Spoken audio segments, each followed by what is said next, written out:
एक आस विश्वास,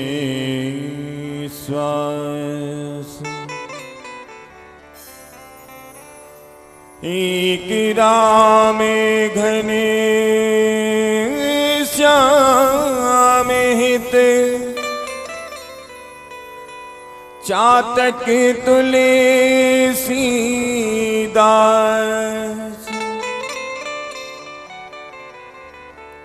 चातक तुलसीदास।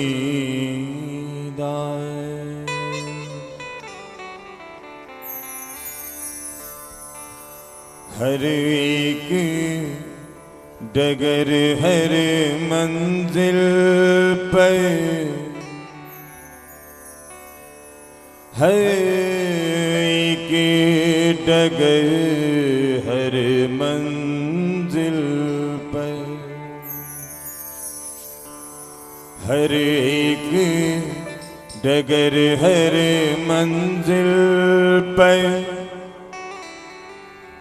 एक तेरा सहारा काफी है।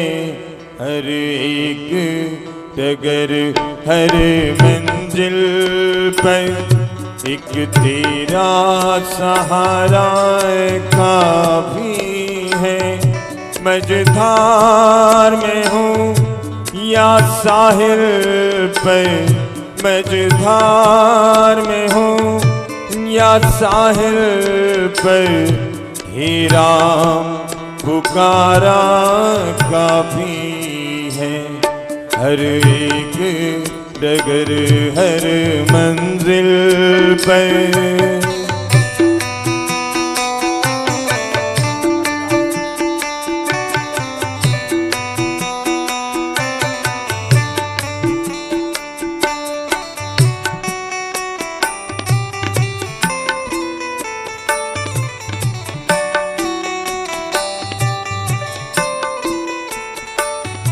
घर में हूँ अकेला क्या गम है, मैं हूँ तू है ये क्या गम है।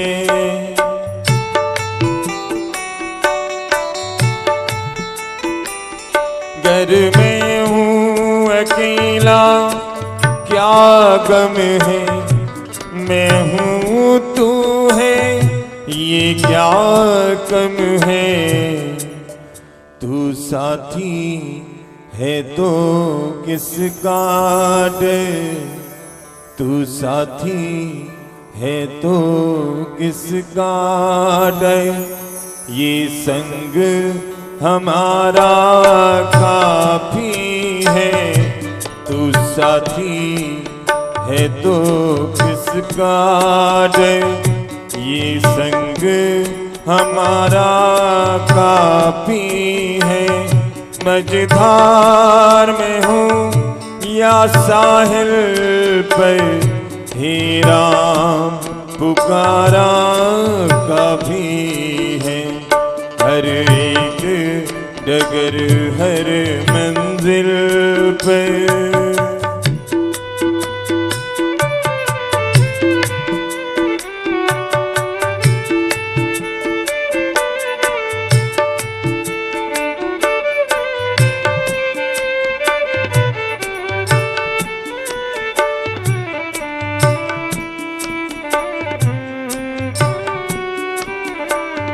जब घोरे निराशा छाई हो, इत कुआं हो उत खाई हो।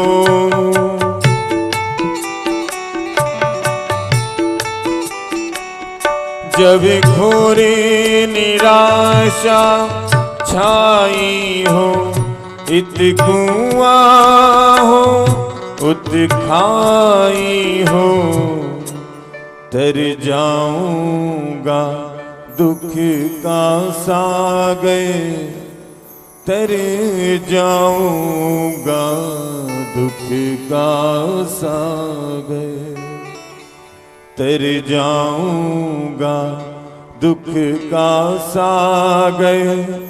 एक नाम तुम्हारा काफी है।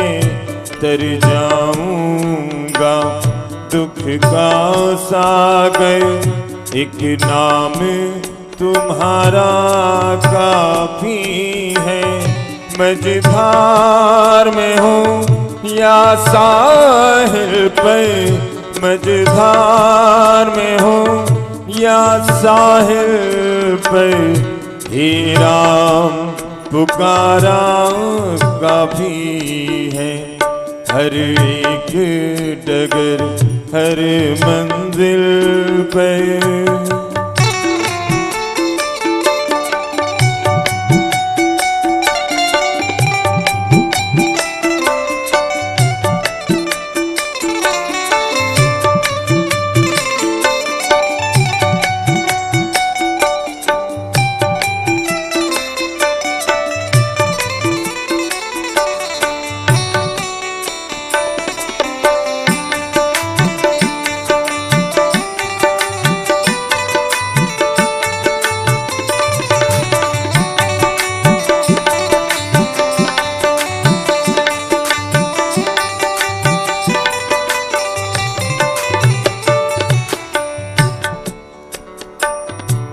तू जिस पे राजी हो जाए, दुख सुख में साझी हो जाए।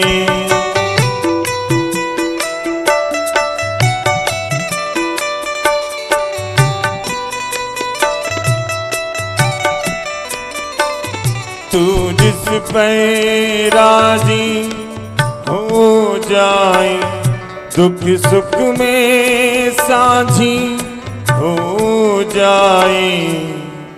फिर कौन कमी, फिर कौन कसर, फिर कौन कमी, फिर कौन कसर, बस तेरा इशारा काफी है। फिर कौन कमी, फिर कौन कसर, बस तेरा इशारा काफी है। मझधार में हो या साहिल पर, हे राम पुकारा काफी है। हर एक डगर हर मंजिल पर,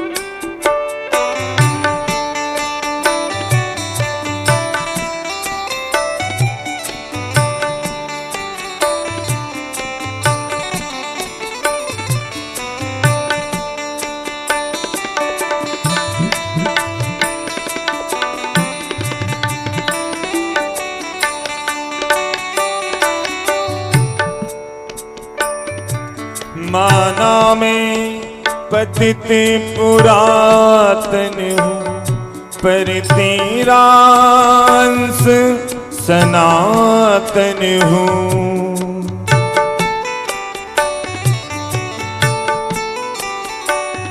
माना में पतित पुरातन हूँ, पर तेरा अंश सनातन हूँ। माना में पतित पुरातन हूँ, पर तेरा अंश सनातन हूँ। चल लूँगा अपने पाँव डगर, चले लूँगा अपने पाँव डगर, चल लूँगा अपने पाँव डगर।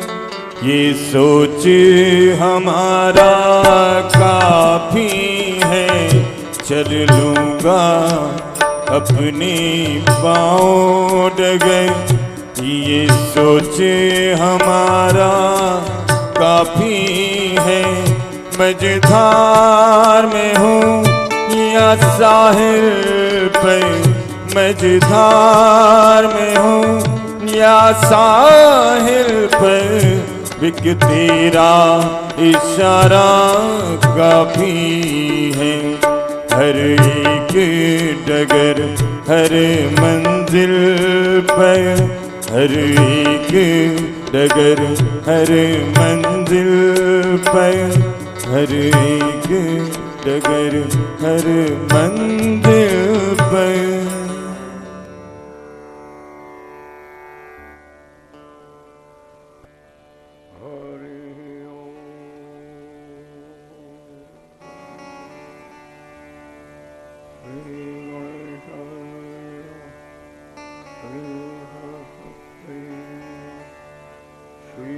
सद्गुरु चरण कमल।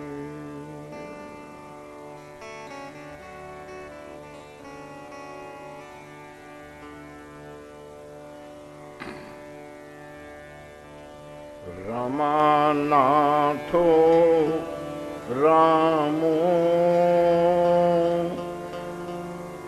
बसतु मम चित्ते तु सततम। रमानाथो रामो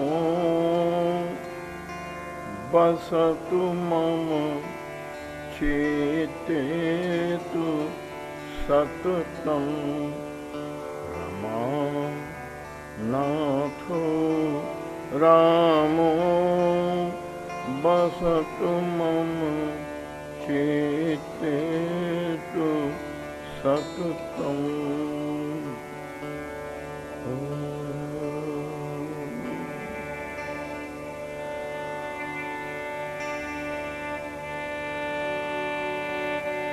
श्री गुरु चरण सरोज रज,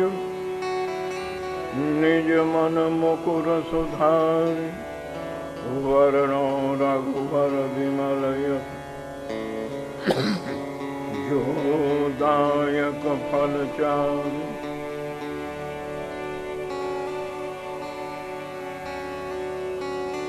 संत सरल चित जगत हित, जानि स्वभाव स्नेह। बाल विनय सुनि करि कृपा, राम चरण रति देह।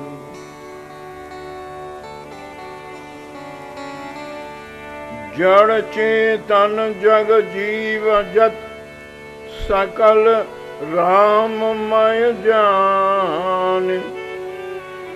वंदो सबके पद कमल, सदा जोहि जुग पानि। नहीं विद्या नहीं बाहुबल, नहीं खर्चन को दाम। मूसम पतित अपंग की, तुम पत राखहु राम। तुम पत राखहु राम, तुम पत राखहु राम।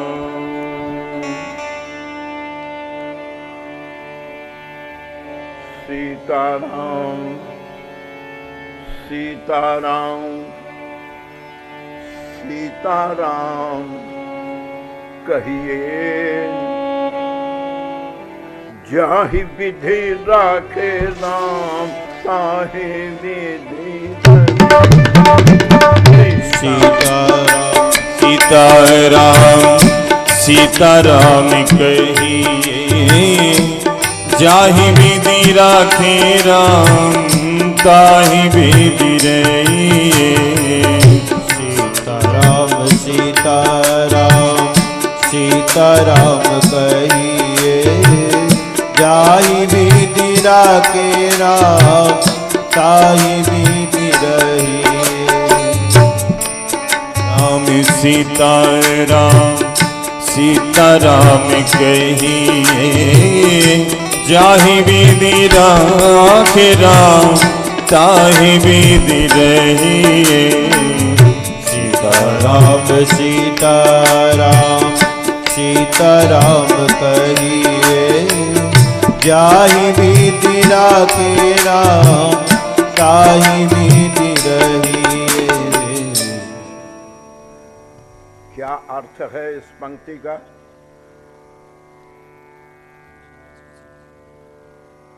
सन 1962 में इस देश के पंडितों ने एक घोषणा की थी कि 8 ग्रह एक जगह इकट्ठे हो रहे हैं, यह महाविनाश का लक्षण है। विनाश के भय से गांव-गांव, गली-गली, शहर-शहर उस समय यज्ञ का आयोजन हुआ। सन 62 में कहीं-कहीं तो 1.5 लाख 2-2 लाख का केवल आहुति में घी लग गया।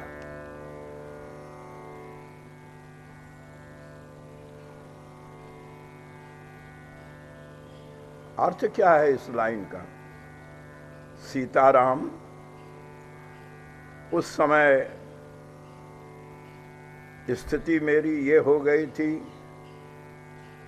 कि हर गांव में उत्सव, हर गांव में यज्ञ, हर शहर में उत्तर भारत से लेकर दक्षिण भारत तक कभी कभी तो ट्रेन और प्लेन में ही भोजन करके सीधे मंच पर जाना पड़ता था।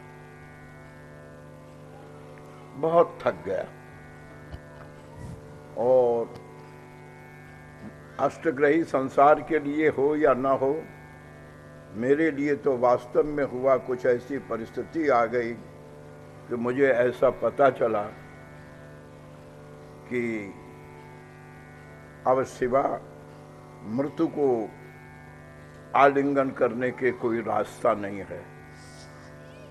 चुपचाप रात के 9 बजे घर से निकला, यमुना किनारे पहुंच गए। लेकिन भाइयों, ये नन्ही सी जान, कहने को तो आदमी कहते हैं मर जाऊंगा, लेकिन नन्ही सी जान, मृत्यु भय। गंगा किनारे, यमुना किनारे पहुंच गए। सोचा था यमुना में समाधिस्थ हो जाऊंगा, लेकिन किनारे बैठ गए, मन में उहापोह चल रहा था। रेती उठाता हूं यमुना का, सोचता हूं मुट्ठी से रेती निकल जाती है, फिर उठाता हूं, निर्णय नहीं कर पा रहा हूं कि लौट के जाऊं या यमुना में समाधिस्थ हो जाऊं। वृंदावन में परिक्रमा चलती है। संत लोग कभी कभी कुछ ऐसे अवसर आते हैं कि रात्रि में भी परिक्रमा करते हैं। ब्रजवासियों में से बहुतों का तो नियम है कि बिना परिक्रमा किए हुए वो मुंह में जल भी नहीं देते हैं। मैं यमुना किनारे बैठा था, परिक्रमा से साधु एक यमुना किनारे से परिक्रमा देते हुए निकले। अब वो अपनी मस्ती में गा रहे थे, एक ही लाइन बार बार दोहरा रहे थे जो मैंने अभी कहा। सिर्फ ये एक लाइन, सीताराम सीताराम सीताराम कहिए, जाहि विधि राखे राम ताहि विधि रहिए। जाहि विधि राखे राम ताहि विधि रहिए। न जाने इस लाइन में क्या संजीवनी थी कि इसने साहस दिया, जाहि विधि राखे राम ताहि विधि रहिए। और इस लाइन का चिंतन करते करते 16 लाइन की एक प्रार्थना बन गई। मैं देश के जिस कोने में नहीं गया वहाँ भी ये प्रार्थना पहुँच गई। इतनी लोकप्रिय ये प्रार्थना हुई, सीताराम सीताराम सीताराम कहिए, जाहि विधि राखे राम ताहि विधि रहिए। लेकिन भाइयों, जिसने मुझे मार्ग दिया वो अर्थ ये नहीं था जो सामान्यतः समझ में आता है। सीताराम सीताराम सीताराम कहिए, ये 3 बार सीताराम क्यों? बोले नाम कहने का अधिकार तुम्हें कब है? सीधा अर्थ तो लोग कहते हैं जाहि विधि राखे राम ताहि विधि रहिए, भगवान जैसे रखें उस तरह से रहकर सीताराम कहो। लेकिन मैं पूछता हूं, और दूसरा रास्ता क्या है? मालिक की मर्जी के बिना, राम की मर्जी के बिना क्या कोई पत्ता भी हिला सकता है? उर प्रेरक रघुवंश विभूषण, ये अर्थ नहीं है। राम जिस विधि रखे उस विधि तो सबको रहना ही पड़ता है। राम कीन चाहे सोई होई, करे अन्यथा अस नहीं कोई। तो इसका ये अर्थ नहीं है। अर्थ ये है, कलयुग में संतों ने, आचार्यों ने, ग्रंथों ने, संतों ने एक रास्ता दिया कि कलयुग में योग यज्ञ तप कुछ नहीं, बस कलयुग केवल नाम आधारा। तो बस अब लोग लगे इस चैतन्य चूर्ण को खाने, बस नाम लो, चाहे कुछ भी करते रहो, नाम लो। लेकिन नहीं, नाम लेने का हक कब है हमको? दीन जनन सो नेह नहीं। जिसके मन में दीनों के प्रति सहानुभूति नहीं है और नहीं दीन के काम, कभी किसी जरूरतमंद के काम नहीं आया, कभी किसी जरूरतमंद के काम नहीं आया। और जिसकी बुद्धि में दीनता नहीं है तो संत कहते हैं फिर क्यों सीताराम सीताराम रट रहा है, कुछ नहीं बनेगा। दीन जनन सो नेह नहीं, नहीं दीन सो काम, कहा जानी तू लेत है दीन बंधु को नाम। वो दीन बंधु है, जब दीनों से तेरा प्यार नहीं, दीनों के प्रति तेरी सहानुभूति नहीं, कभी किसी जरूरतमंद बेकस मजबूर के तू काम नहीं आया, तो फिर सीताराम कहने का तेरा अधिकार क्या है? तो अर्थ क्या होगा? सीताराम सीताराम सीताराम कहिए। 3 बार कहना तो क्या, एक बार में भी आपका कल्याण हो सकता है। कब? जाहि विधि राखे राम। राम ने मनुष्य बनकर धरती पर जिस विधि का पालन किया, जिस मर्यादा का पालन किया, ताहि विधि रही है। रहो तुम रावण के कैंप में और झंडा राम का लेकर के चलो, ये नहीं चलेगा। गोस्वामी जी महाराज कहते हैं राम के 3 प्रकार के भक्त होते हैं। पहला भक्त वो है, कौन? जो राम को प्यार करता है, जिसको राम से प्यार है। और दूसरा भक्त कौन? बोले जिसको राम से प्यार हो या नहीं, पर किसी महात्मा ने कह दिया राम जी का भजन करो तुम्हारा सब काम हो जाएगा। तब जो राम को चाहते हैं और कुछ नहीं। कल सुना था आपने, जाहि न चाहिए कबहू कछु। एक प्रकार के लोग हैं जो राम का नाम लेते हैं, क्यों? सिर्फ राम से प्यार है, राम को चाहते हैं। और एक होते हैं जो राम का नाम लेते हैं, क्यों? राम से चाहते हैं। एक राम को चाहते हैं, एक राम से चाहते हैं। और तीसरे प्रकार के भक्त वो हैं जिनकी फसल कलयुग में कुछ ज्यादा ही हो गई है, कुकुरमुत्ते की तरह जिनकी फसल बढ़ गई है। वो क्या? जो न राम को चाहते हैं न जो राम से चाहते हैं, तो सिर्फ राम के कहाते हैं। वंचक भगत कहाई राम के, किंकर कंचन को काम के। न राम को चाहते हैं न राम से चाहते हैं। अरे दुनिया के आगे हाथ फैलाने से अच्छा है भगवान के आगे हाथ फैलाना, ये भी ठीक है। लेकिन जो राम को भी नहीं चाहते और राम से भी नहीं चाहते, लेकिन राम को सीढ़ी बनाकर अपने स्वार्थ की पूर्ति करना चाहते हैं, ये वंचक भगत हैं। तो कहते हैं वंचक छोड़ो, सीताराम सीताराम सीताराम कहिए, जाहि विधि राखे राम। राम जिस विधि से चले। एक बात मैं पूछता हूं, आप भरत चरित्र सुन रहे हैं, इतना तो रामायण सबको पता है, क्यों भाई? भरत राम के सगे भाई थे या सौतेले भाई थे? बोलो। माताएं अलग अलग हैं,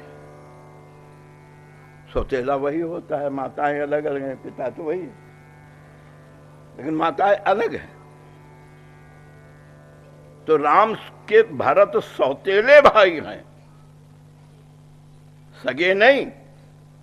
आज सगे भाई भी तुच्छ लोभ में आकर के भाई के खून का प्यासा भाई हो जाता है। तो ये सौतेले भाई का यह उदाहरण गोस्वामी जी ने क्यों रखा है?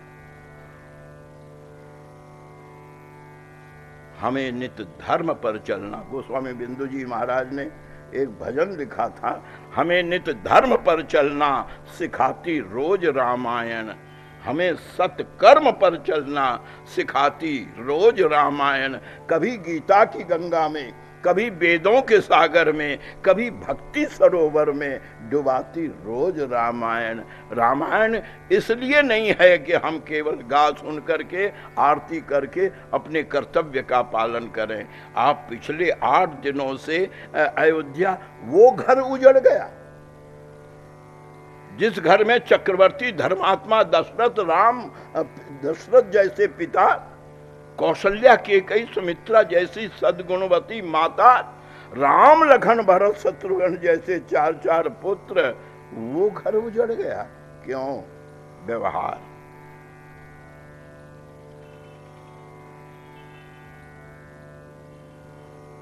अंतरात्मा, व्यवहार और स्वास्थ्य।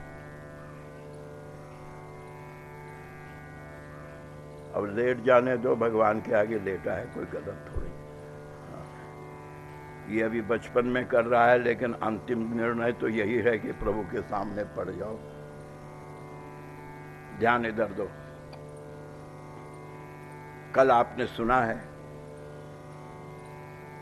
कि श्री भरत, गुरुदेव ने सभा बुला करके प्रस्ताव रखा कि पालहु पुहुमि प्रजा राजधानी, पर गुरुदेव का प्रस्ताव भरत के राजनीतिक एक प्रहार से, सिर्फ एक प्रहार से, वशिष्ठ का प्रस्ताव बिना अनुमोदन समर्थन होने के बाद भी गिर गया, रद्दी टोकरी में चला गया। फैसला वो हुआ कौन? जो भरत ने किया। पूरी सभा भरत के फैसले को चलब प्रात लखि निर्णय नीके, भरत प्राण प्रिय भेद सब ही के। तो क्या गुरुजी भरत को जानते नहीं थे? भरत की क्या भावना है, क्या गुरुजी को पता नहीं था? यहां पर जो कथावाचक लोग और टीकाकार लोग अर्थ करते हैं कि भरत ने वशिष्ठ को चुप कर दिया, और यहाँ तो यहाँ उत्तर का चित्रकूट में तो स्वामी जी यहाँ तक कहते हैं क्या, भरत अमित महिमा जल राशि और मुनि मत तीर थाड़ अबलासी। तो क्या वास्तव में वशिष्ठ गुरुदेव भरत से न्यून है? रामचरितमानस को अगर गुरु चरित्रमानस कहा जाए तो कोई आपत्ति नहीं। क्यों? संपूर्ण रामचरितमानस में अगर गोस्वामी तुलसीदास ने किसी की महिमा मंडित किया है तो पहली चौपाई है बंदों गुरुपद पदम परागा, सुरुचि सुवास सरस अनुरागा। मानस में कहीं भी गुरु के अपमान को, यहाँ तक कि भगवान शंकर अपने शिष्य को उनका नाम जप रहा था काकभूषुंडी, लेकिन गुरु आए उठकर खड़ा नहीं हुआ तो शंकर ने शाप दे दिया, ये तो मेरा नाम लेकर गुरु का अपमान कर रहा है। तो क्या वशिष्ठ भरत को जानते नहीं थे? लेकिन नहीं, ये अर्थ गलत है कि वशिष्ठ हार गए। ये तो शैली है कहने की। दरअसल बात ये है, वशिष्ठ तो भरत को जानते थे, लेकिन प्रजा के मन में जो भरत के लिए संदेह हो गया था, वशिष्ठ ने इस तरह कुरेद कर भरत के यश को उजागर किया है। याद रखिए, पुत्र और शिष्य, यही 2 व्यक्ति जीवन में ऐसा होता है। आदमी हर जगह जीतने की कोशिश करता है, लेकिन पुत्र और शिष्य से तो यही इच्छा रखता है मुझसे बढ़कर निकलता है। पुस्तक से ज्ञान नहीं मिलता, पुस्तक ज्ञान प्राप्ति का साधन है। औषधि से स्वास्थ्य नहीं मिलता, औषधि रोग के उपचार का साधन है। ज्ञान तो गुरु से ही मिलता है, बिनु गुरु हो ही कि ज्ञान। अतः यहाँ पर जो कुछ भरत जी महाराज ने किया है, गुरुदेव वशिष्ठ ने किया है, वो केवल भरत के यश चंद्र के प्रकाश को संसार में फैलाने के लिए किया है। अगर ऐसा न होता तो भला इस यात्रा में, जो कि उनके प्रस्ताव के विरुद्ध है, इस यात्रा में पत्नी लेकर वो क्यों साथ चलते? आगे आगे वशिष्ठ गुरुदेव हैं। और आपने कल सुना है कि ये यात्रा जब चली तो सबसे आगे नंगे सिर नंगे पांव भरत प्यादे चले। परिणाम ये हुआ कि भरत को पैदल चलते देख करके जितने अयोध्या के लोग थे वो सब के सब सवारी छोड़ गए कि धिक्कार है। राम के भाई होने वाले उत्तराधिकारी वो नंगे पांव राजकुमार चल रहा है और हम लोग सवारी पे चल रहे हैं। सबने सवारी छोड़ दी। कौशल्या ने ये सुना तो आग्रह पूर्वक जाय समीप राखी निज डोली। कौशल्या ने कहा नहीं बेटा, ये गलत है, सबका ध्यान रखना चाहिए। ये लोग राम के विरह में और महाराज के स्वर्ग पधारने के कारण रोते कलपते हुए अधमरे तो यूं ही हो रहे हैं। अगर इतनी लंबी पैदल यात्रा करेंगे तो भला चित्रकूट पर्वत पर कौन पहुंच सकेगा? मेरी आज्ञा है तुम रथ पर बैठो। भरत ने सोचा ये गड़बड़ी साधन में आई कैसे? मैंने निर्णय लिया कि नंगे पांव भैया के पास जाऊंगा, लेकिन ये गड़बड़ी आई कैसे? याद रहे, आज कोई गड़बड़ी आती है तो हम दूसरी ओर उंगली उठाते हैं, तेरी वजह से। वो कहेगा तेरी वजह से, लेकिन इधर कोई उंगली नहीं करता है कि कहीं मेरी वजह से तो ये गलती नहीं हुई। भरत ने अपनी ओर उंगली उठाई। भरत मन में सोचते हैं मुझसे जरूर कोई गलती हुई कि मेरे साधन में विक्षेप पड़ा। पकड़ लिया चोर। क्या गलती ये हुई कि मैंने सब कुछ तो छोड़ा, लेकिन मैं यात्रा लेकर जा रहा हूं यह अभिमान नहीं छोड़ सका। सबसे आगे जा रहा हूं। बस अगर आगे नहीं होता तो किसी की निगाह नहीं पड़ती। निर्णय ले लिया कि गंगा तक तो राम भी रथ पर गए थे, अतः यहाँ तक अगर मैं भी रथ पर जाऊं तो कोई बात नहीं, लेकिन गंगा पार तो रघुनाथ पैदल गए हैं, वहां से तो कोई कुछ करे सवारी पर नहीं, पर मैं आगे चलूंगा तो सब लोग फिर जिद करेंगे। तो भरत ने एक चतुराई की। भरत की यात्रा के अभी आपने सुना कि मैं ये मानता हूं कि गोस्वामी जी ने एक रामायण शब्द को 3 शब्दों में फैला दिया। नाम था रामायण, लेकिन रामायण नहीं लिखा। तो कहते हैं रामायण जिन्होंने लिखा मैं तो उनके चरणों की वंदना करता हूं। बंदो मुनिपद कंज रामायण जय निर्मयऊ। मैं रामायण नहीं लिख रहा हूं। तो रामचरित मानस यही नामा, 3 शब्द दिए, राम, चरित और मानस। और पढ़ने की शैली ये नहीं है कि पहले राम को पढ़ो फिर चरित को पढ़ो फिर मानस को, ऐसे नहीं। अंका नाम बामो गति, पहले मानस को पढ़ो। मानस माने प्रकट अर्थ है ग्रंथ रामचरित मानस, पर मानस के 3 अर्थ हैं।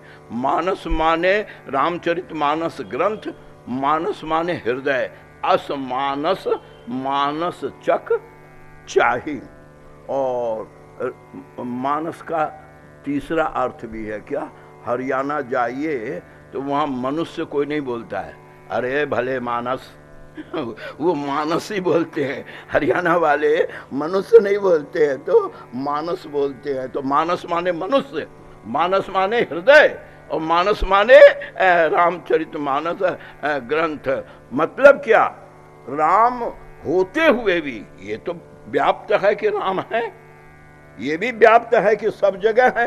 कहु सो कहा जहां प्रभु नाही, देश काल दिशि विदिशि हूं माही, कहु सो कहा जहां प्रभु नाही। तो राम तो सब जगह है, लेकिन दिखते नहीं हैं। नहीं दिखने का कारण क्या है? 2 बीमारियां हो गई। कहां? मानस में और चरित में। इसीलिए राम नहीं दिख रहे हैं, वरना राम तो सब जगह है। और जो सब जगह है वो दिखाई न पड़े। हुआ क्या? तुलसीदास जी कहते हैं मानस तुम्हारा मलिन है और चरित्र तुम्हारा दूषित है, तो फिर तुम राम को कैसे देख सकते हो? मुकुर मलिन, मुकुर मलिन, मानस तुम्हारा मलिन है, काई विषय मुकुर मन लागी। तो मानस तुम्हारा मलिन है और चरित्र तुम्हारा कमजोर है, दूषित है, दुर्बल है। तो मुकुर मलिन अरुणयन विहीना, चरित्र में विवेक दृष्टि नहीं, मानस में निर्मलता नहीं, तो फिर राम रूप देखहि किमि दीना। अरे सामने भी खड़े हो राम तो तुम उनको कैसे देख सकते हो? क्यों? आंखों से दिखता ही नहीं। मुकुर मलिन अरुणयन विहीना, राम रूप देखें किमि दीना। इसीलिए गोस्वामी जी ने रामायण को रामचरित मानस में बदला।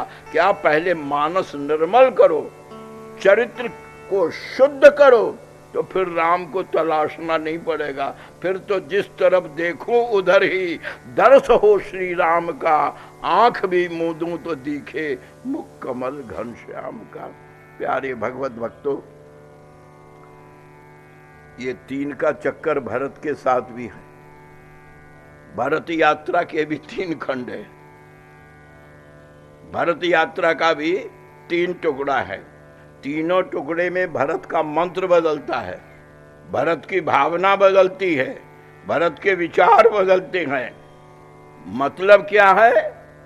भगवान के पास जाने की विधि कल मैंने कहा था, कलिकाल तुलसी से सठन हठि राम सन्मुख करत को।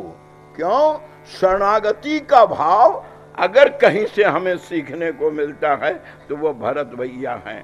शरणागति की 6 सीढ़ियां हैं शास्त्रों में। भगवत शरणागति की 6 सीढ़ियों पर तुम चढ़ के पहुंचो तो फिर प्रभु से हृदय लग सकते हो, प्रभु का शरण प्राप्त कर सकते हो। पहली सीढ़ी क्या है? अनुकूल से संकल्प। मैं प्रभु की शरण में जाऊंगा, यह दृढ़ संकल्प। दूसरी सीढ़ी क्या है? उनकी शरण में जाने में जो भी विरोधी तत्व होंगे, प्रतिकूल से वर्जनम, उनको हाथ जोड़ लूंगा। तीसरी सीढ़ी क्या है? जब राम की शरण में जाओ तो उस समय तुम्हारे भीतर यह विश्वास होना चाहिए कि जब तक मैं दुनिया का था, दुनिया के थपेड़े खा रहा था, अब मैं राम की शरण में जा रहा हूं, मेरी रक्षा अवश्य होगी। यह विश्वास, रक्षयति विश्वास। और चौथी है सीढ़ी कार्पण्य। तुम अपने को सबसे हीन, सबसे दीन, कार्पण्य तुम्हारे भीतर होने चाहिए। बुरा जो देखन मैं चला, बुरा न मिलिया कोई, जो मन धूड़ा आपना, मूसा बुरा न कोई। तो कार्पण्य। उसके बाद 5वीं सीढ़ी है क्या? उनके गोपनीय गुप्तत्व का ज्ञान, वर्णन।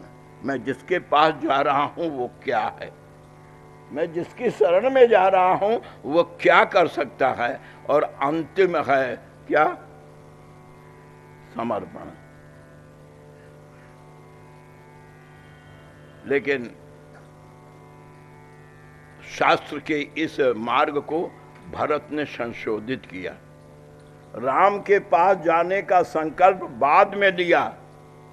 यानी शास्त्र में है पहले अनुकूल का संकल्प करो, तब प्रतिकूल का वर्जन करो। पर भरत ने कहा अगर गंदगी से प्यार रहेगा तो सफाई के संकल्प का अर्थ क्या है? सफाई के संकल्प का अर्थ क्या है? इसलिए भरत ने पहले को दूसरा कर दिया और दूसरे को पहला कर दिया। यानी पहले केकई का त्याग किया, तब राम के शरण में जाने का संकल्प। यानी पहले राम विरोधी तत्वों से, यानी कुसंग से अपने को अलग करो।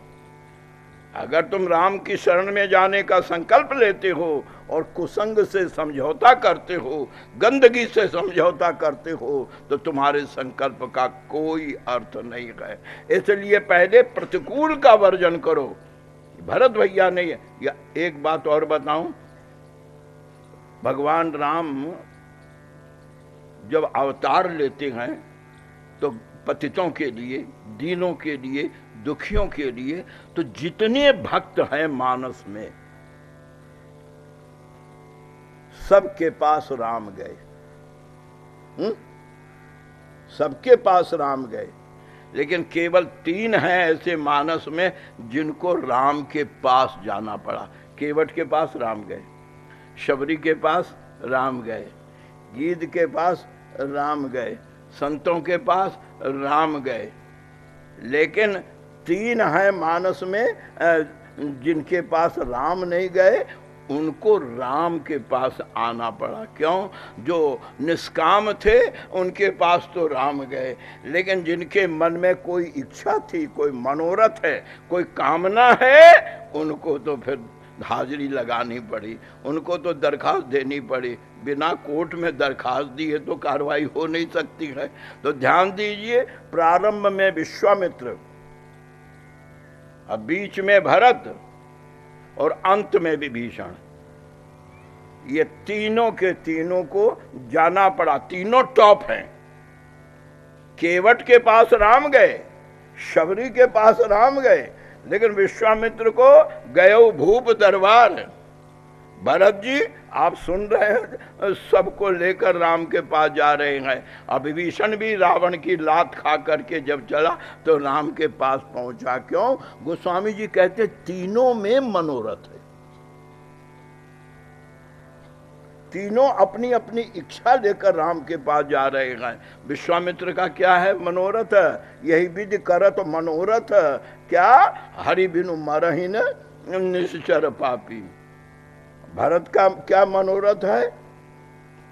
बन ही देव मुनि राम ही राजू, राम को लौटाऊंगा। विभीषण का क्या मनोरथ है? चले वो हरस रघुनायक पाही, करत मनोरथ बहु मन माही। जो कामना लेकर के राम के ओर बढ़ते हैं उनको राम के पास जाना पड़ता है, और जो निष्काम भाव से राम की ओर बढ़ते हैं उनको जाने की जरूरत नहीं होती है। उनके द्वार पर तो खुद रघुनाथ आ जाते हैं। भरत यात्रा में अयोध्या से लेकर गंगा तक पहला पड़ाव, और गंगा से लेकर के प्रयाग तक दूसरा पड़ाव, अब प्रयाग से लेकर के चित्रकूट तक ये तीसरा पड़ाव। और ध्यान रहे, तीनों में, तीनों साधन में भरत का मंत्र बदलता रहा। जब अयोध्या से चले गंगा तक तो भरत क्या कहते चले? भरत क्या, उनका मंत्र क्या था? ध्यान दो, अगर तुम शरणागति के, आप कहेंगे ये भरत का ही उदाहरण क्यों लिया तुलसीदास ने शरणागति के लिए? इसलिए कि दुनिया में कोई निराश न हो कि मैं राम की शरण में नहीं जा सकता हूं, मेरा साधन नहीं है। क्यों? भारत से अधिक अभागा और लुटा पिटा संसार में आज तक कोई नहीं हुआ, जिसका सर्वनाश हो चुका हो। जो जमीन पर उतर आया हो वो भी राम की शरण में जा सकता है। इसलिए समर्पित जीवन के आचार्य श्री भरत जी महाराज बने। क्यों? आप सोचिए, हम लोग भरत से अच्छी स्थिति में हैं। मां का कलंक भरत के सिर, पिता के मरने का कलंक भरत के सिर, अयोध्या के उजड़ने का कलंक भरत के सिर, यानी लुट पिट गए हैं, कुछ नहीं है। ऐसा आदमी भी अगर राम की शरण में जा सकता है तो भरत जी उदाहरण बने। फिर तुम क्यों निराश होते हो? तुम तो भरत से अच्छी स्थिति में हो। गोस्वामी तुलसीदास जी महाराज कहते हैं, भरत जी महाराज जब अयोध्या से चले तो उनका कीर्तन क्या था? 3 कीर्तन है।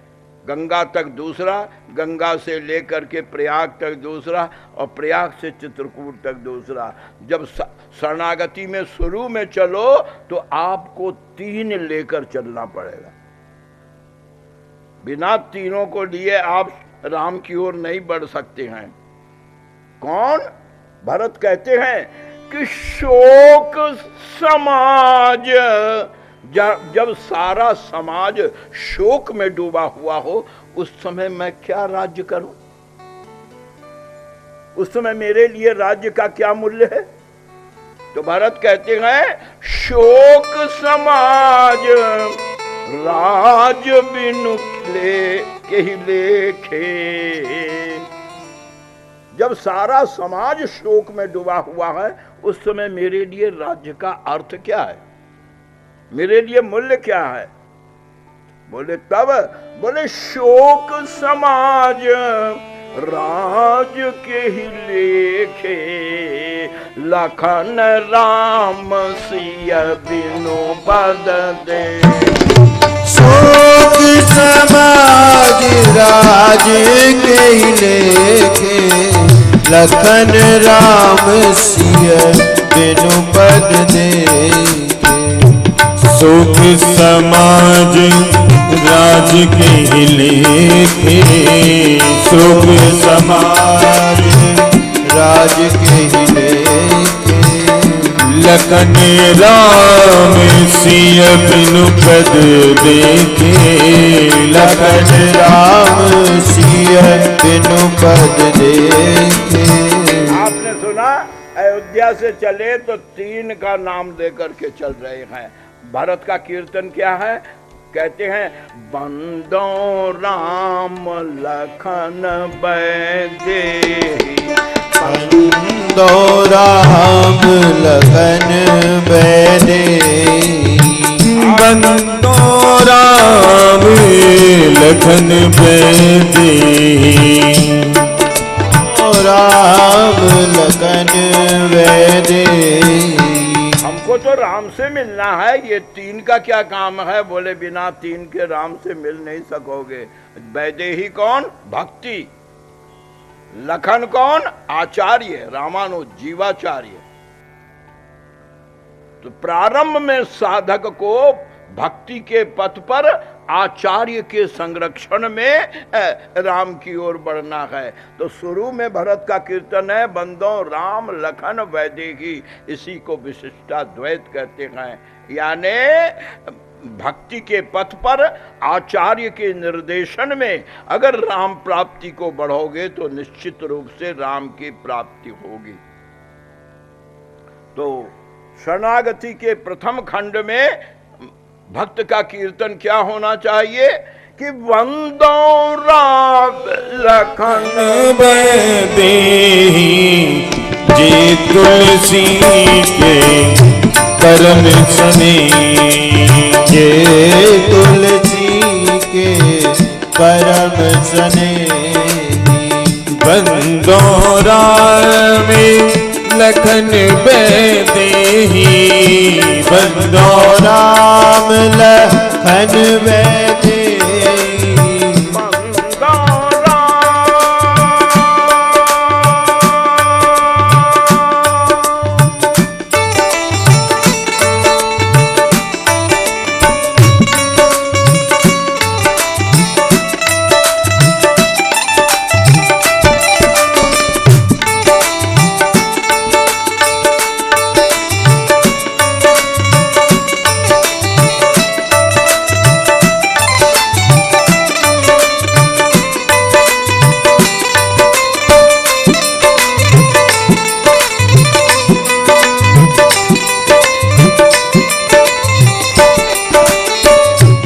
बंदो राम लखन बैदेही, बंदो राम लखन बैदेही, बंदो राम लखन बैदेही, बंदो राम लखन बैदेही।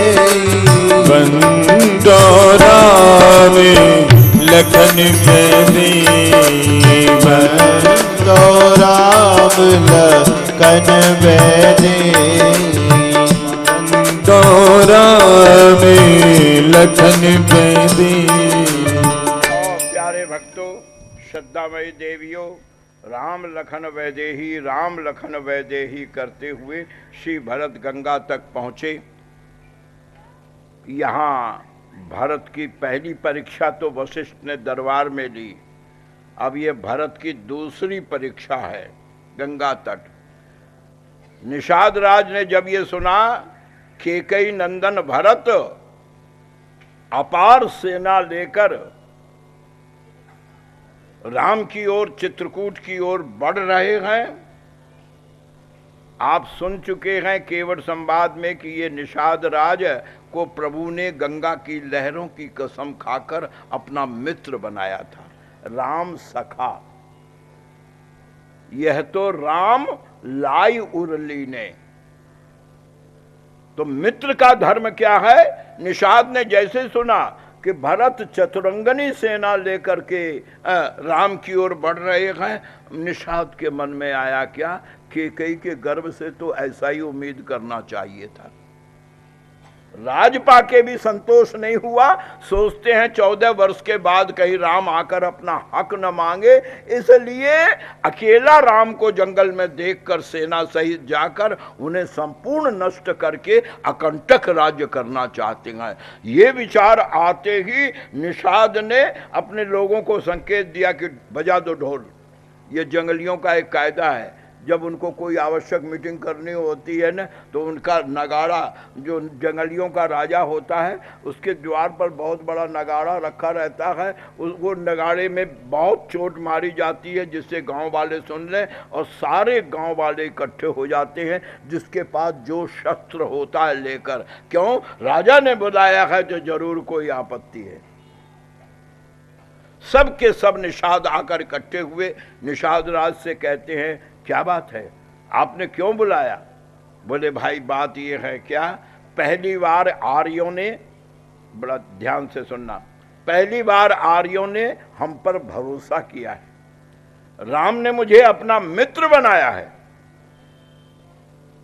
अगर कहीं हम मित्र के काम नहीं आए तो भविष्य में कोई भी आर्य अनार्यों से संबंध स्थापित करने में 100 बार सोचेगा। इसलिए मेरी एक इच्छा है क्या, कि जब तक हम में से एक भी निषाद जिंदा है, जब तक एक भी जंगली धरती पर खड़ा है, तब तक सन्मुख लोह भरत सन देहु और जियतन सुरसरी उतरन देहु। जीते जी भरत तो क्या, भरत के एक सिपाही को भी हम गंगा पार नहीं होने देंगे। इसके लिए पहला काम ये करो क्या, जितनी नावें हैं सब डुबा दो। बोल रहा हूं, सारी नावें डुबा दो, साधन नष्ट करो। और भाई वो चतुरंगिनी सेना है, हम जंगली लोग हैं, मरना तो है ही है, लेकिन सोचो कितनी शानदार मौत है, समर मरण और सुरसरी तीरा। और राम काज, हम दुनिया के लिए नहीं, राम के लिए प्राण देंगे, गंगा किनारे मरेंगे और युद्ध में मरेंगे तो स्वर्ग का द्वार तो हमारे लिए खुला हुआ है। जितने निषाद के सैनिक थे उनमें से कुछ साहसी और युवक सैनिक जो थे वो आगे बढ़कर कहते हैं, महाराज आप अधीर क्यों हो रहे हैं? वीर अधीर न हो, हम क्यों मरेंगे? भारत को और उसकी सेना को तो पता भी नहीं चलेगा कि कब वो हम लोग पहुंच गए। क्या मतलब? हम आर्य नहीं हैं जो धर्म युद्ध करेंगे, हम तो जंगली हैं, हम तो शिकार करते हैं। तुम कहना क्या चाहते हो?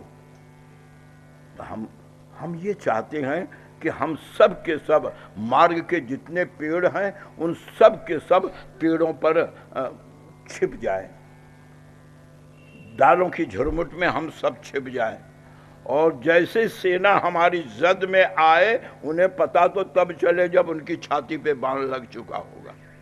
उन्हें तो पता भी नहीं होगा कि बाण कहां से आया और किसने हमें मारा। और अगर हम पहले भरत को धराशायी कर देंगे, उसके बाद सेना तो काय की तरह फटकर खुद भाग जाएगी। हम क्यों मरें? हमारे मरने से राम को क्या फायदा होगा? ये लोग तो वहां पहुंच ही जाएंगे।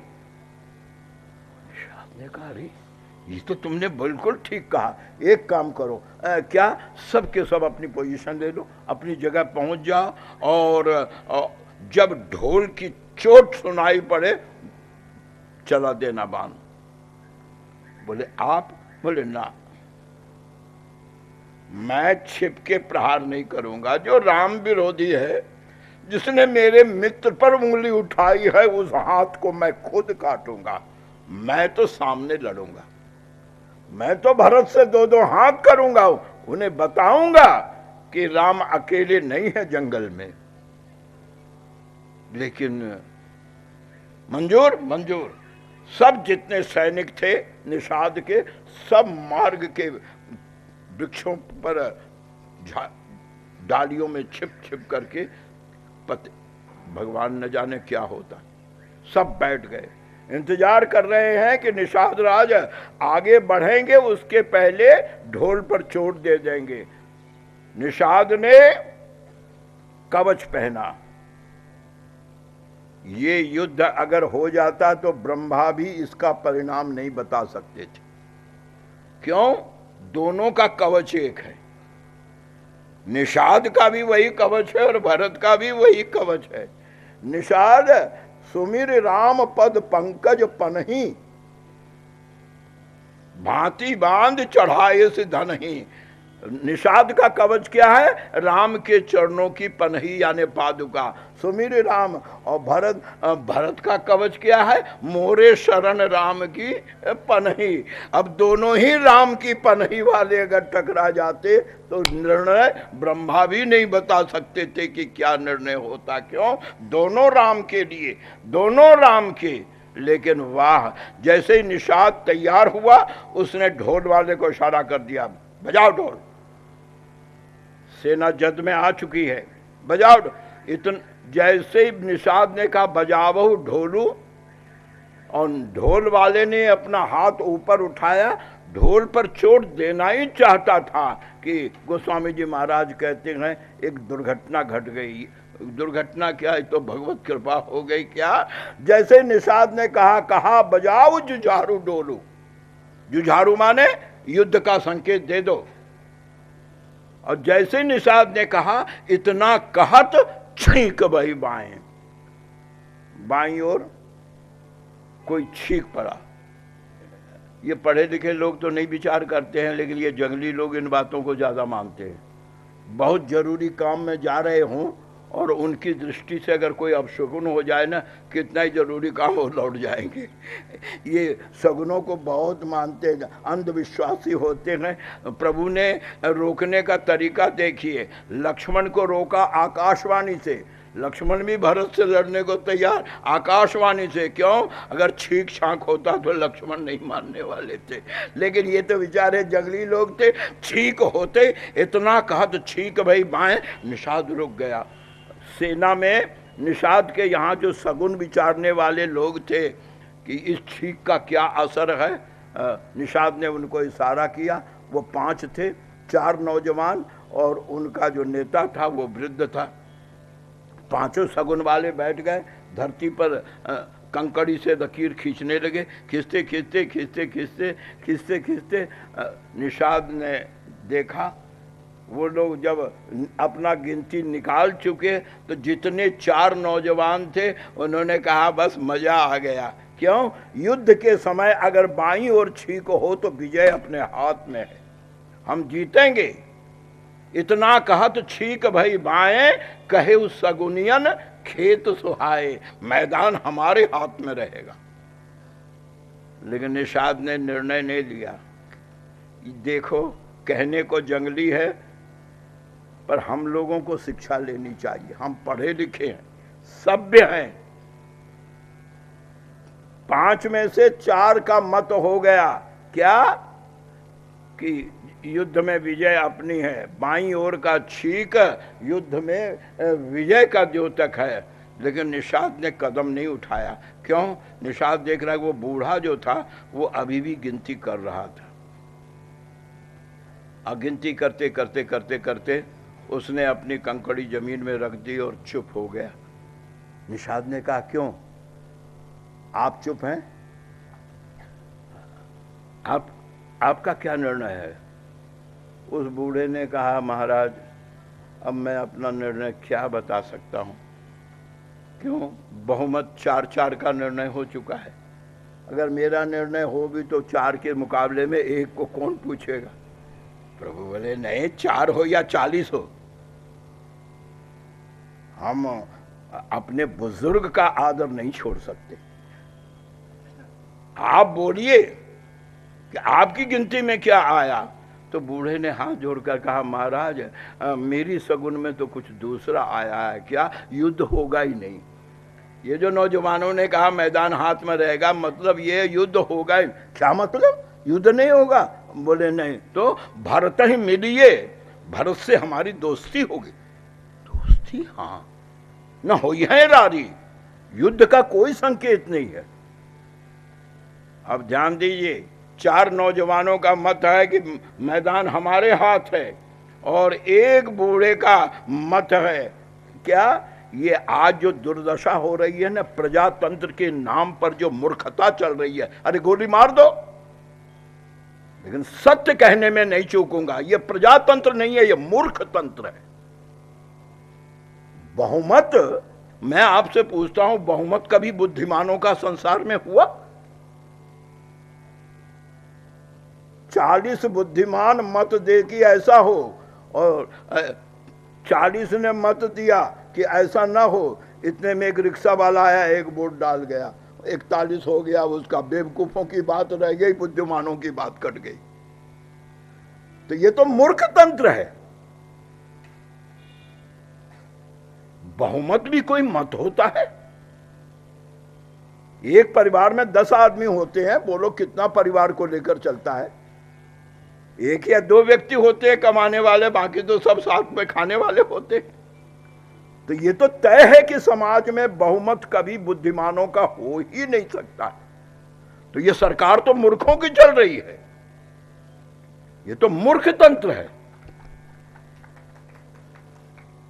बहुमत, एक राष्ट्रपति का वोट और एक रिक्शे वाले का वोट, दोनों की समझ बराबर। एक विद्वान का वोट और एक मूर्ख का वोट, दोनों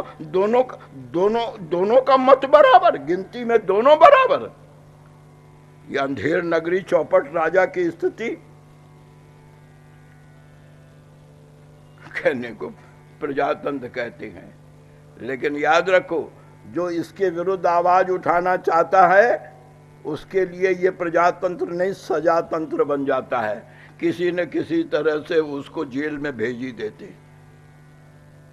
अगर विरोध में स्वर अन्याय के विरुद्ध उठाया, परिणाम उनके लिए ये सजा तंत्र हो जाता है, और जो विरोध में उठकर खड़ा हो उनके लिए तो कजा तंत्र हो जाता है। उनको ऐसे मुकदमों में फंसा देते हैं कि न इधर का रहे न उधर का रहे। हाँ, चमचों के लिए ये मजा तंत्र है और हमारे आपके लिए प्रजातंत्र है। निषाद कहता है गलत है ये। 4 नहीं 40 नौजवान क्यों न कहें, लेकिन बूढ़े का अनुभव है, हमें उससे फायदा उठाना चाहिए। कहे निषाद नीक कह बूढ़ा, सहसा करी पछताहि विमूढ़ा। जल्दबाजी में, जवानी के जोश में आकर कदम उठाना और जिंदगी भर हाथ मलते रहना, ये कोई बुद्धिमानी नहीं है। तो फिर क्या होगा? अब हम पहले भरत के भाव की परीक्षा लेंगे। मैं तो सामने जा ही रहा था, अगर मुझे दिख जाएगा गड़बड़ है, मैं वहीं से संकेत दे दूंगा और तुम लोग बाण चला देना। लेकिन अब जब तक मेरा संकेत ना हो, खबरदार जो किसी ने शस्त्र का प्रयोग किया है। और ये कह करके निषाद भरत से मिलने की तैयारी करने लग गया। गोस्वामी जी महाराज कहते हैं कि तैयारी भी 3 ही तरह की हुई। तैयारी भी जो भरत से मिलने की वो भी 3 ही तरह की। अस कही भेंट संजोवन लागे, कंद मूल फल, ये सात्विकी। और खग मृग, ये राजसी। राजाओं को सुंदर पक्षी, सुंदर हिरण, कस्तूरी हिरण आदि ये सब उपहार में भेंट में दिया जाता है, ये राजसी। तो कहते कंद मूल फल सात्विकी खगमृग मांगे राजसी, और तामसी मीन पीन पाठीन पुराने भरी भरी भार कहारन आने। घड़े में जल भरा और उसमें जीवित मछलियां कभी कभी मुंह ऊपर उठा देती हैं, तो कहते हैं मछली का सामने आना लोग इसको सगुन मानते हैं, पर ये तामसी सगुन है। खगमृग राजसी है। अकंद मूल फल भरत ने निषाद ने सोचा था अगर मिलने जा रहे होंगे तो कंद मूल फल से स्वागत करेंगे, अगर राजनीतिक चर्चा करने संधि करने जा रहे होंगे तो खगमृग उपहार में देंगे, और अगर मछली देखकर खुश हुए कि यात्रा में मछली दिख गई हम जरूर जीतेंगे, मछली देखकर खुश हुए तो वहीं बाण प्रारंभ कर दूंगा। लेकर तीनों चले। अस्कई भेंट संजोवन लागे कंद मूल फल खगमृग मांगे, मीन पीन पाठीन पुराने भरी भरी भार कहारन लागे। और निषाद लेकर चला, सामने से भरत आ रहे थे। अब क्रम ये था यात्रा का कि आगे रथ पर वशिष्ठ, उससे पीछे के रथ पर जिस पर सिंहासन आदि मंत्रिमंडल थे, मां कौशल्या के कहने से भरत जी उसी रथ पर बैठ गए थे, राजरथ पर बैठ गए थे। लेकिन जैसे ही निषाद को सामने से आते देखा, वशिष्ठ ने आवाज लगाई पीछे, भरत भरत। गुरु का बुलाना सुनकर के भरत जी अपना रथ आगे बढ़ाकर गुरु के रथ के बगल में ले आए। आज्ञा गुरुदेव, कोई सेवा? ये जो व्यक्ति सामने आ रहा है इसे जानते हो? ये जो सामने व्यक्ति आ रहा है इसे जानते हो? भरत ने देखा, गुरुजी कुछ कुछ तो पहचान में आ रहा है। क्यों, चारों भाई जब बचपन में जंगल शिकार खेलने आते थे तो गोस्वामी तुलसीदास जी महाराज कहते हैं क्या, वन मृगया नित खेलन जाही। तो ये निषाद राज अयोध्या का बेगार राज्य था, यानी निषाद को ये जागीर इसीलिए दिया गया था अयोध्या राज की ओर से कि भंडार में लकड़ी पत्ता भिजवाना, और जब राजकुमार जंगल आए, राजा जंगल आए तो उनको शिकार खिलवाना, हाका लगवाना, मंच बनवाना, ये सब जो शिकार के जरूरी अंग है, ये काम उसका था। आज निषाद राज को देख करके वशिष्ठ ने भरत से कहा, भरत भरत ही कहे वो बुझाए मुनीसा, तुम इन्हें जानते हो? कहते हाँ गुरुजी, ये तो यहाँ के राजा का लड़का है निषाद राज, गुह नाम है इसका, बचपन में ये हम लोगों को शिकार खिलाया करता था, राम जी ने इसे बाल मित्र स्वीकार किया है। बोले नहीं, अब इसकी हैसियत और बढ़ गई है। क्या? राम ने गंगा की लहरों को छूकर, गंगा की लहरों की कसम खा करके इसे हृदय लगा करके अपना मित्र बनाया। क्या कहते हैं? भैया ने इसे अपना मित्र बनाया। हाँ, अरे तब तो ये मेरे लिए बड़े भाई के समान हो गया। बड़े भाई का मित्र, ये तो बड़े भाई के समान हो गया। ये जमीन पर खड़ा है और मैं रथ पर बैठा हूं, ये तो अशिष्टता हो रही है। जैसे गुरु ने कहा कि राम ने इसे अपना मित्र बनाया है, सुनते ही राम सखा सुन स्यंदन त्यागा, सुनते ही कि राम ने इसे अपना मित्र बना लिया, भरत रथ से नीचे उतर गए। और भरत को रथ से नीचे उतरते देख करके निषाद वहीं खड़ा हो गया, जमीन पर माथा रख करके हाथ जोड़कर कहता है, नाम जाति गुह नाम सुनाई, गांव जाति गुह नाम सुनाई। क्यों? इसलिए कि भरत जिस तरह आ रहे थे निषाद की ओर, निषाद को लगा अनजानते में मुझे छू लेंगे, बाद में पता चलेगा कि ये तो अछूत है, तो मन में इनके दुख होगा कि मैंने गलती से असावधानी में जानकारी न होने के कारण एक अछूत को छू दिया, तो कहीं इनको दुख न हो बाद में, इससे अच्छा है मैं पहले ही बता दूं। निषाद ने कहा, महाराज रुकिए रुकिए, भरत जी रुकिए, मैं अयोध्या वृंदावन काशी का रहने वाला नहीं हूं, तो मेरे गांव का नाम है श्रृंगवेरपुर। श्रृंगवेरपुर माने गांव के बाहर जो बाउंड्री लाइन बनाई जाती है ना, तो इन निषादों ने गांव की बाउंड्री लाइन, और लोग तो झाड़ियां वगैरह लगाते हैं, निषादों ने इतने जानवरों को मारा था कि उनके सिंग से बाउंड्री लाइन बनाई थी, इसीलिए इसका नाम श्रृंगवीरपुर लग गया था। यानी जानवरों के सिंग से ही इसका बाड़ा घेरा गया था। बोले हम लोग इतने हिंसक हैं, गांव जाति से भी निषाद हूं और नाम भी मेरा अच्छा नहीं, सब कुछ अच्छा हो लेकिन नाम अगर राम नारायण हो, मनोहर लाल हो, श्याम सुंदर हो, तो कम से कम नाम तो अच्छा है। मेरा नाम है गुह। गुह माने शब्दकोश में गुह शब्द का अर्थ चोर, दुष्प्रकृति। तो मेरा नाम भी गलत, मेरा गांव भी गलत, मेरी जाति भी गलत, इसलिए आप मुझे न छुएं तो अच्छा है। लेकिन भरत उसको जमीन पर सिर रखते देख करके दौड़ते हुए आगे बढ़े। मन में सोचते हैं बड़े भाई का मित्र तो बड़े भाई के समान, अगर इसने मुझे प्रणाम कर लिया तो अपराध हो जाएगा। जब तक वो झुके उसके पहले भरत आगे बढ़े। करत दंडवत देखते ही भरत लीन उर लाए। कैसे? अब इस यात्रा में राम भी गए थे चित्रकूट तक, इस यात्रा में भरत भी जा रहे हैं चित्रकूट तक, लेकिन राम के व्यवहार से भरत का व्यवहार हर जगह 21 बैठ रहा। राम ने निषाद को क्या कहकर गले लगाया था? आपने सुना है, मित्र, सखा। और जब भरत ने हृदय लगाया तो क्या समझकर?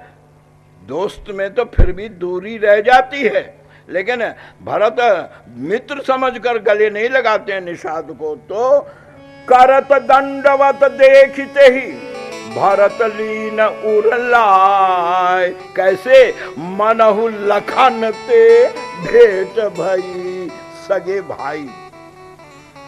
राम ने मित्र बनाया, लेकिन भरत जी तो मनहु लखन ते भेंट भई। और जब भरत ने इसको लखन देखा तो अब सारी अयोध्या निषाद को निषाद नहीं बल्कि लखन के रूप में देख रही है। माताओं को जब उसने प्रणाम किया, कौशल्या आदि को माताओं को प्रणाम किया, तो माताओं ने भी उसको आशीर्वाद दिया। क्या कहकर? जान लखन समदेहि असीसा। चूंकि भरत ने लखन समझकर हृदय लगाया तो सारी माताएं भी उसे लखन के समान आदर देती हैं। जान लखन समदेहि असीसा। और प्यारे प्रभु प्रेमियों, निषाद के मन में ग्लानि है कि ऐसे समर्पित भक्त के लिए मेरे मन में दुर्भावना आई। वही निषाद जो लड़ने को तैयार था, ध्यान दो, भरत के व्यवहार के कारण, भरत लीन उरलाए, भरत के व्यवहार के कारण जितनी सेवा उसने राम की थी ना, उससे ज्यादा आगे बढ़ गया भरत के लिए। क्यों? राम तो अकेले थे, एक बिस्तर लगाया था सीता और राम का, लक्ष्मण तो सोते ही नहीं थे। लेकिन आज तो निषाद ने कमाल कर दिया, जितने उसके लोग युद्ध के लिए तैयार थे उनको ही सेवा में बदल दिया उसने। सारे सेवा में तत्पर हो गए और क्षण मात्र में जंगल में यथासाध्य सबके रुकने और ठहरने की व्यवस्था इन हजारों निषादों ने मिल करके कर दी। अयोध्या वाले निषाद की सेवा से संतुष्ट हुए। जब सब लोग सो गए, बस 2 मिनट की एक बात बताऊंगा, उसके बाद गंगा किनारे से हम आगे चलेंगे। यहाँ की ये बात बिना बताए भरत चरित्र अधूरा रहता है। जब सब लोग सो गए, आधी रात के करीब होने को आया तो अम्बा कौशल्या के मन में एक बात आई। क्या? गंगा का किनारा है, भरत राम के विरह में पागल हो रहा है, माता की करनी से उसके मन में अत्यंत ग्लानि हो रही है। कहीं ऐसा न हो कि रात्रि में उसका मन इतना अशांत और दुखी हो कि वो गंगा में छलांग लगा दे, तो एक बेटा तो चला ही गया, मैं दूसरा भी खो दूंगी। इस ख्याल से कौशल्या ने दासी भेजकर भरत और शत्रुघ्न को अपने शिविर में बुलाया, अपने तंबू में बुलाया। भरत जी आए, माँ कुछ चाहिए? हाँ, बैठ। माँ आप सोइए। नहीं, मैं तुझे अकेला नहीं छोड़ूंगी। कहीं तूने कोई उल्टा सीधा कदम उठा दिया तो मैं तो लुट जाऊंगी। एक बेटा खो चुकी हूं। यहां रहे, मेरी कुटी में, मेरे पास रहना है। भरत ने कहा अच्छा मां आप सोइए। शत्रुघ्न के साथ एक एक पैर दोनों भाइयों ने ले लिया। धीरे धीरे अंबा कौशल्या का पैर सहलाने लगे। दोनों पुत्र पैर सहला रहे हैं। कौशल्या को इत्मीनान हो गया कि मेरे पास ही हैं। थकी तो थी ही, वृद्ध शरीर है, पति और पुत्र दोनों के विरह में कातर तो थी ही। भरत के चरण सेवा से कौशल्या को झपकी आ गई। गंभीर निद्रा में कौशल्या चली गई। अब भरत ने सोचा कि अगर पैर दबाना छोड़ देता हूं कहीं जग न जाए। तो भरत ने शत्रुघ्न से बोले नहीं, आंखों से इशारे से कहा धन्य गोस्वामी जी। यानी जैसे लगता है कि कैमरा लेकर हर क्षण प्रभु के साथ चल रहे हैं। सूझहि रामचरित मनि मानिक, गुप्त प्रगट जो जय खाने का। भरत ने किया क्या? इशारे से शत्रुघ्न से कहा क्या? शत्रुघ्न हाँ तू दबाता रहना, जिससे माँ को इत्मीनान हो कि दोनों यहीं पर हैं। एक थक के बैठ गया है, दूसरा दबा रहा है तो यहीं पर ना। शत्रुघ्न ने आंखों से पूछा भैया आप? अभी आता। शत्रुघ्न दबाने लगे। भाई सौंपी मातु सेवकाई और कौशल्या के शिविर से धीरे से निकले बाहर। निषाद कितना सजग था। अपने लोगों का गुह बुलाय पाहरू प्रतीति, ठाव ठाव राखी थे प्रीति। और जहां अंबा कौशल्या सोई है वहां की निगरानी तो उसने खुद अपने हाथ में रखी थी। मेरी मित्र की मां है, अगर इनके साथ कुछ जंगल में हो गया तो मैं राम को क्या मुंह दिखाऊंगा। तो कौशल्या का शिविर तो निषाद की निगाह में था। अचानक निषाद को लगा कि कौशल्या के शिविर के पास कोई छाया हिल रही है। कौन है?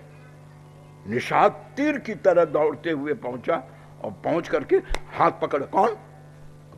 आवाज न हो, भरत ने मुंह पे हाथ रखा, कंधे का सहारा ले लिया और भरत के कंधे का सहारा लेकर सिर उसके कंधे पर रख करके भरत रो करके कहते हैं भैया तुमने कहा था कि रात में भैया और भाभी ने यहीं विश्राम किया था, तो क्या वो जगह मुझे दिखा सकते हो जहाँ सिया राम लखन निशि सोए? निषाद ने कहा लखन कहाँ सोए थे? वो तो मेरे साथ बातचीत रात भर करते रहे थे। कहा तो राम गुण भाव अनुसारा। हाँ, राम और सीता के सोने की व्यवस्था हमने की थी भरत भैया। हाँ, जिस चबूतरे पर उनके लिए विश्राम किया था ना, उसे तो हम लोगों ने घेर दिया है। अब वो हमारे गांव के कुल देवता हैं। अभी तो वो आसन भी नहीं हटाया है। आपको जगह नहीं, वो आसन भी पत्तों का दिखा सकते हैं जिस पर रात भर राम सोए थे। भरत कहते हैं क्या, इस अभागे के कारण पहली बार धरती के ऊपर पत्तों पर राम जहां सोए हैं उस स्थान को देखकर मैं प्रायश्चित करना चाहता हूं। अतः निषाद से भरत कहते हैं क्या, पूछत सखी। भरत निषाद से कहते हैं कि पूछत सखी सो ठाव दिखावहु। मुझे वो जगह दिखाओ। क्यों? उस जगह को देख करके कम से कम अपनी आंखों को और अपने हृदय को कुछ तो ठंडक पहुंचा सकूंगा। पूछत सखी, पूछत सखी सो ठाव दिखावहु। पूछत सखी सो ठाव दिखावहु। नेक नयन मन जरनि जुराऊ। पूछत सखी दिखाऊं, नीकु नयन मन जरनी जुड़ाऊं। पूछत सकई सो दिखाऊं, नेक नयन मन जरनी जुड़ाऊं। कौन सी जगह? तो भरत कहते हैं जहाँ सिया राम, जहाँ सिया राम लखन निस सोई, जहाँ सिया राम लखन सिया सोए, जहाँ सिया राम लखन पुन सिया सोए, कहत भरे जल लोचन सोए। जह सिय राम लखन निसी सोए, जह सिय राम लखन निसी सोई, कहत भरे, कहत भरे,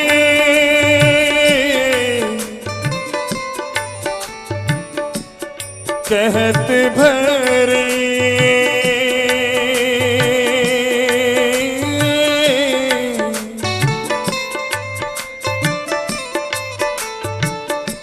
कहत भरे जल लोचन कोई, जह सिय राम लखन निसी सोई, कहत भरे जल लोचन कोई। इतना कहते कहते भरत की आंखों से अश्रुधारा प्रभावित निषाद ने कहा, भरत भैया वो जगह नहीं, हम तो आपको वो आसन भी दिखाएंगे जिस पर राम सीता ने रात्रि में विश्राम किया था। हमने पत्तों, कोमल कोमल पत्तों की 2 सैया लगाई थी, श्री सीताराम ने वहीं विश्राम किया था, चलिए दिखाऊं। जैसे ही निषाद उस जगह पर भरत को लेकर के पहुंचे, भरत ने पहले उस वेदी की परिक्रमा की और परिक्रमा करके प्रणाम किया, जो सिर झुकाया, जो पत्तों के आसन को देखा। जो पत्ते थे, बैसाख की गर्मी में महीना तप्त लू का है। बैसाख क्यों? भरत जब प्रयाग पहुंचे तो पैर में फफोले इतने थे कि जगह नहीं, झलका झलकत। ये बैसाख का महीना था, लू चल रही थी, तो जितने पत्ते थे वो सूख सूख कर मुड़ गए थे। लेकिन जानकी जिस पर सोई थी उनमें पत्तों के भीतर से कहीं कहीं चमक निकल रही थी। भरत घबराए, ये सूखे पत्तों में रोशनी। आगे बढ़े, जिसमें रोशनी थी उस पत्ते को उठाया। पत्ते तो इतने गर्मी में, लू में सूख गए थे, हाथ में लेते चूर चूर हो गए और हवा में उड़ गए। लेकिन भरत के हाथ में कुछ ढरकता रह गया। भरत ने गौर से देखा, क्या? ओह, कनक बिंदु। जानकी जो पत्तों के आसन पर सोई थी, रात को करवट बदला था, ये तो अभी आभूषण के साथ आई थी। वशिष्ठ गुरुदेव ने इनको अयोध्या में बलकल नहीं पहनने दिया था, जंगल में आकर के उन्होंने सब उतार दिया था। लेकिन घर से तो सारे आभूषण से आई थी। करवट बदलने में आभूषणों के जो कण हैं, वो कनक बिंदु जड़ाऊ वाले, वो कुछ गिर गए थे। इससे ये पता चलता है कि रामायण काल में ये स्वर्णकार की विद्या ज़्यादा प्रकट नहीं हुई थी, ज़्यादा विकसित नहीं हुई थी। क्यों? ऐसे आभूषण थे जो केवल करवट बदलने में ही उनके बिंदु वगैरह सब टूट फूट करके अलग हो गए। तो तुलसीदास जी महाराज कहते हैं, कनक बिंदु दुई चारिक देखे, राखे शीस सीय सम देखे। आपने कुछ समझा? भरत जी अयोध्या से 3 के दर्शन का संकल्प लेकर चले थे। किसके किसके? राम, लखन और जानकी। ये सनातन धर्म की आधारशिला है। क्या? प्रतीक में निष्ठा किए बगैर तत्व में प्राप्ति नहीं होगी। जो लोग कहते हैं ये मूर्ति पत्थर पूजते हैं, मूर्ख हैं वो लोग। भरत चरित्र में बताया गया क्या, राम लखन जानकी तीन के दर्शन की इच्छा लेकर भरत जा रहे हैं। याद रहे, पहले प्रतीक की निष्ठा हुई, गंगा के इस पार तीनों का प्रतीक स्थापित किया भरत ने। जब जिस घाट से राम गंगा पार हुए थे, निषाद जब वहां ले गया दिखाने राम घाट, तो राम घाट का कीन प्रणामू, क्या समझकर, घाट है नहीं, भे मन मुदित मिले जनु रामू। राम का प्रतीक घाट में और लक्ष्मण का प्रतीक निषाद में, मनव लखन ते भेंट वही।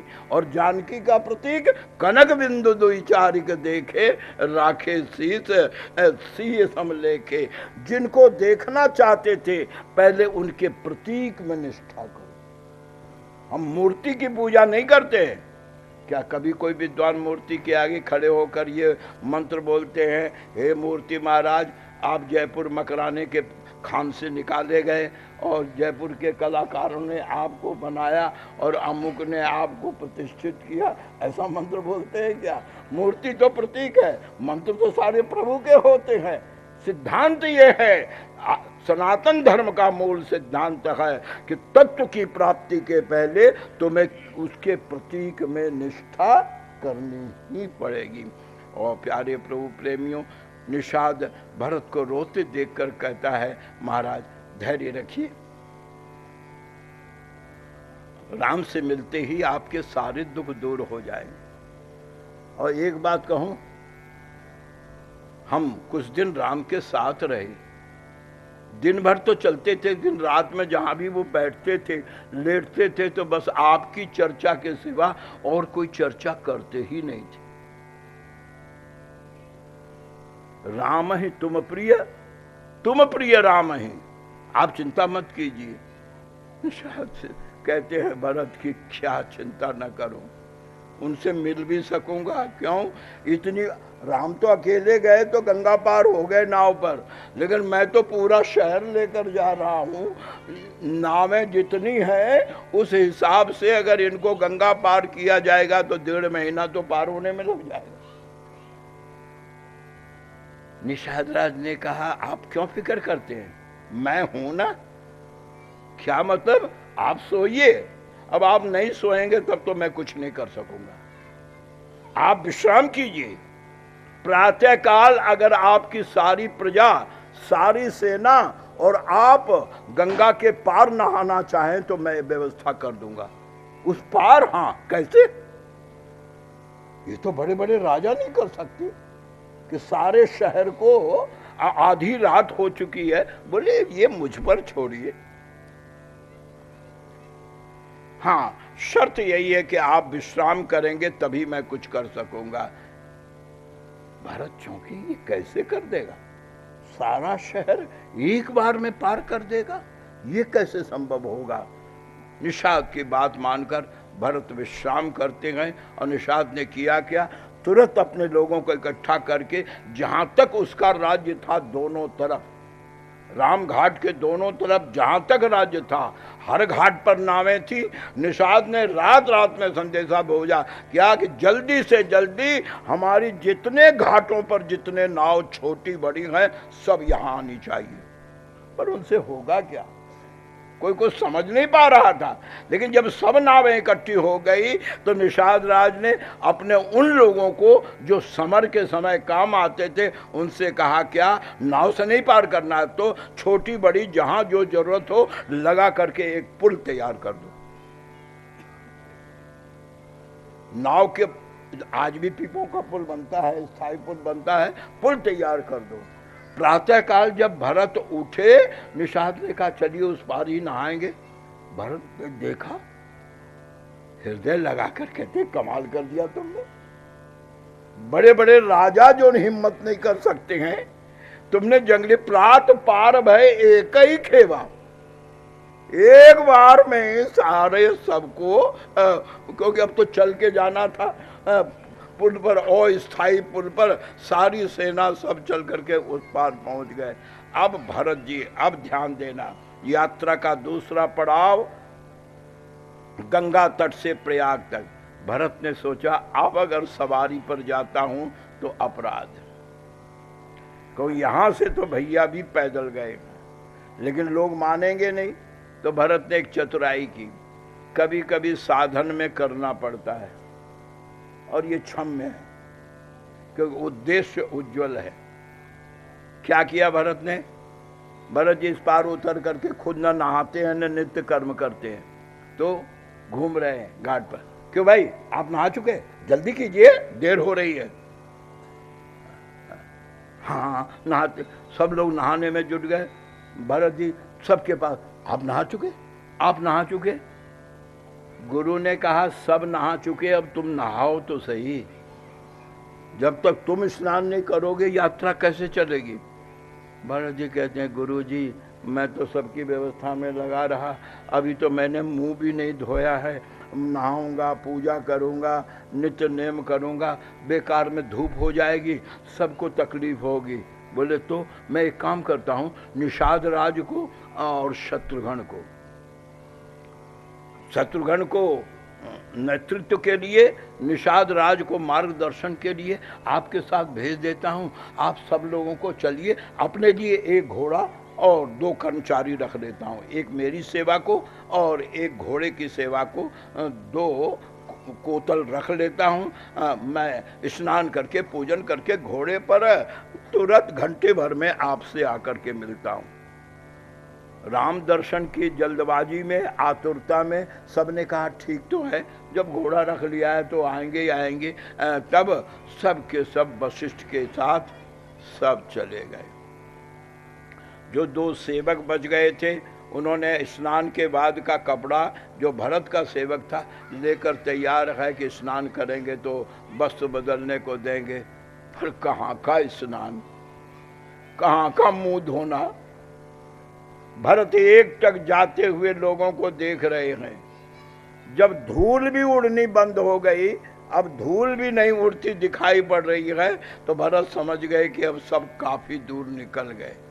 और जब सब काफी दूर निकल गए तो अब पलटे भरत और गंगा की ओर देख कर कहते, मां भैया के विरह में क्या खाना और क्या नहाना और क्या पूजा और क्या पाठ। हाँ, आपसे एक भीख जरूर मांगता हूं। क्या? बस राम की अनुकूलता सदा मुझ पर रहे।